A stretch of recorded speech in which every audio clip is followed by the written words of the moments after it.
This is Dow Houston, and I want to welcome you to my YouTube channel. My videos address how to change your circumstances in life, whether they be financial, personal, social, or just life in general. I know there are hundreds, if not thousands, of similar sites. With that said, for better or worse, I just see the world differently than others, and I can tell you without any hesitancy that you will find thoughts, strategies, and ideas here you won't find anywhere else. It is my sincere hope you will find the content interesting and enjoyable. Thank you. Hey guys, Dal here this morning. Hey, I done a video yesterday on physical health and how you needed to get yourself in shape. It extended your life and made that life that you got a lot more fulfilling. And I had no intention at all of doing a follow-up to that, or at least anytime soon. I know I will eventually, but not anytime soon. But the cool thing was, I was going through my Facebook feed last night and I came across, it was a sponsored ad, and it had some quotes in there from a guy who had won the Nobel Peace Prize years ago. And it was talking about, I think, the 4 or 5 desires of man that are almost insatiable. And I read it and I was like, hey, that's pretty cool. And I moved on from it. Went back later and I thought, man, that is cool. I need to do a video on that. I need to review some more of that and read some more and study up on this guy, because I'll be honest, I hadn't heard of him. So I go back last night and I cannot find it. I spent 30-40 minutes looking for it, could not find it. So this morning I get up thinking it's lost forever, like the 4th scroll down, there it is. So anyway, with that said, it confirmed, at least for me, some things that I have pondered. I mean, just pondered and pondered, trying to figure out the link to. And it made me feel really, really good. But anyway, he's talking about the 4 or 5 desires of man.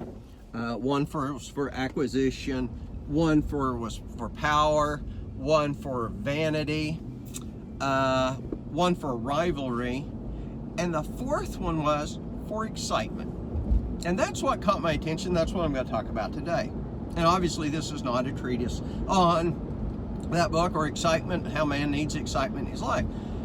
But basically it worked like this, that man is constantly on a quest for excitement. And that in today's world, and think about this is so true,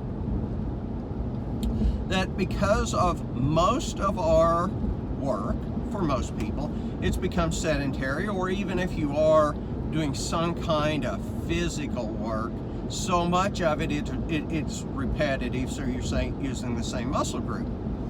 And that if you compare that to ancient man, who, for better or worse, had excitement in their life. They may be out hunting, and yeah, they may be hungry, but the lion may try to eat them, the bear may try to eat them, so there's always that excitement. Or they had to traverse mountains and canyons, and God knows when they happen. Or somebody bigger and badder than them tried to kill them and take the possessions. So there was always that excitement.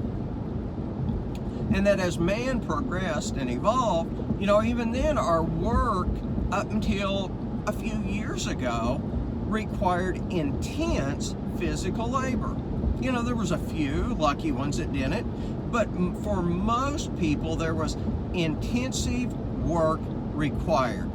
And that he said, we in today's world are looking for excitement. Now, we don't tend to go find it physically. We may find it, and he didn't say this, but he did say, we may try to find that excitement by shopping, retail therapy, okay? I'll add this. Think of how many people, short of COVID, go to ball games, go out to eat, and you stop to think about it. You say, oh, well, that's just socialization, going out to eat. But so much of it, if you boil it down, is you're going for excitement. Yeah, it might be a really good meal, but still, you're paying for the experience, And if you think about it, yeah, that's excitement and everything else.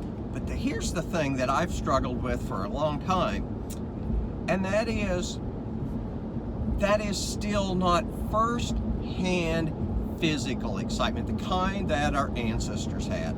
You know, where, hey, I had to run from a bear, I had to climb a mountain, I had to climb a tree, I had to fight off marauders.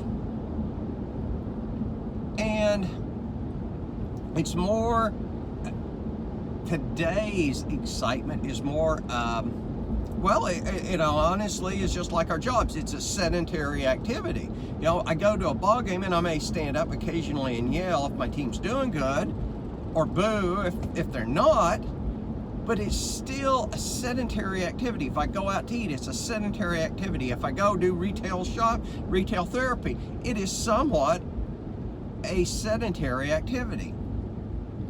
Whereas if I physically do something, physically challenge myself, and I know in my life, of course, I farm and ranch, and I work with my horses, so there's always that physical challenge, and I'll be honest, I live for it. But what's cool is when you realize that is just something, not some weird desire. Oh, you know, hey, I need a little excitement. We realize that it is either genetic or it's evolutionary. It's in our heart and soul that we need that excitement. And when you make that distinction between, okay, this is a sedentary excitement of watching a ball game as opposed to a physical activity that I'm joining in that ball game, or I'm riding a bucking horse in my case, or I'm learning to play polo and I reach out there a little too far and I almost fall off or do fall off.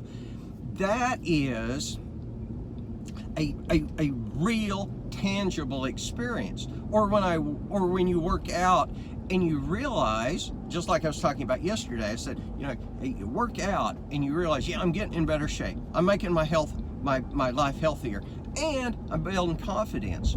When you then combine this other knowledge, this whole deal that's in this backside, saying, hey, that is not just that we enjoy it, we not only enjoy the brain chemicals that are released when we do those things, but that is actually part of being human, and you wrap that into this equation and realize that you need to put that into your life. Once you put that into your life becomes a lot more whole. And that is whether you're currently unable to pay your bills, or whether you live in the finest mansion and have more than enough. You're still, unless you're doing some of that stuff, you are overlooking part of who you are as a human being. And again, a lot of people focus on, hey, we need this, we need that brain release and all that other stuff, but really realize that this is part of genetically or evolutionary who we are to feed our soul. I know it's true for me, at least. It's amazing. I remember, and law is not exciting, let me tell you.